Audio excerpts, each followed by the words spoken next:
Hello and welcome to Math Lessons with Linda. Today's topic is factoring trinomials when the a value is equal to 1. So what does that mean? In a trinomial, this would be the general form, a x squared plus bx plus c, and the a, the b, and the c are coefficients, they're numbers. So in this kind of a problem, we are going to have only problems where the coefficient here for a is 1. So here's what our first problem looks like. X squared minus 7x minus 18. So we want to split this up into its two factors.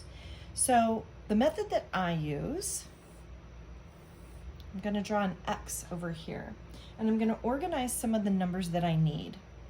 So the first thing I'm going to look at is my last value, that C value, and I'm going to put that over here in the top, minus 18. What I need are some factors that multiply to negative 18. Down here in the bottom, I'm going to put that negative 7, and here I want those same factors that multiply to negative 18 to add up to negative 7. So for a minute, we can kind of forget about the negative. We'll take care of that in a minute. Let's just find some factors of 18. I've got 3 sets of factors that multiply to 18.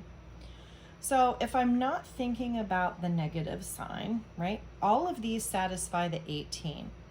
Which one of these would like either add, or in this case subtract, because we do have a negative here, to negative 7. So if I add up 1 and 18, I get 19, and that's not the one. If I subtract them, I would get 17.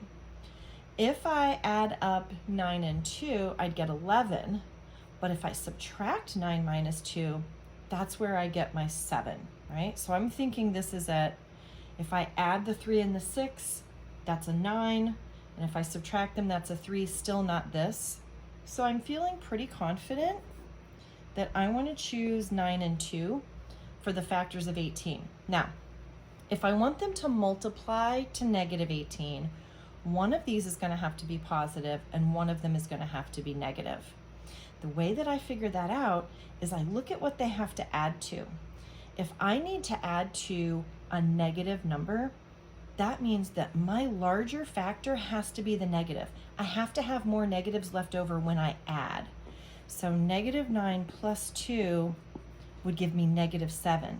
If I did it the other way and did 9 plus negative 2, I'd get positive 7, which I don't want. I want that negative. So I have found my factors. I've now put in which one should be positive and which one should be negative. So when I go to write my factors, I'm going to set up my 2 parentheses. I'm going to take an x and an x from each one, and I know I have to have a minus 9 and a plus 2.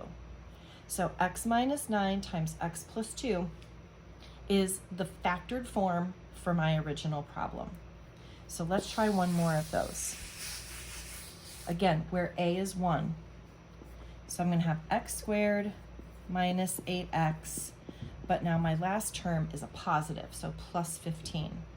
Again, I'm going to organize my information where I have to have factors that multiply to 15, but the middle term, they have to add to negative 8. So since they have to multiply to a positive, that means that these either both have to be positives or both have to be negatives. And since my addition has to be a negative, I'm pretty sure that both of these are going to have to be a negative. So let's talk about factors of 15. 1 times 15 and 3 times 5, that's all I have. And this jumps out at me. 3 and 5 definitely adds up to 8. 1 and 15 does not. And we already know these have to be negative. So I've got a negative 3 and a negative 5. So let's make sure. Negative 3 times negative 5 is positive 15, but negative 3 plus negative 5 is negative 8. These are the factors I want. So I'm going to have an x minus 3 and an x minus 5. And this is the factored form of my original polynomial. And those are a couple of examples of how you can factor a trinomial when the a value is equal to 1.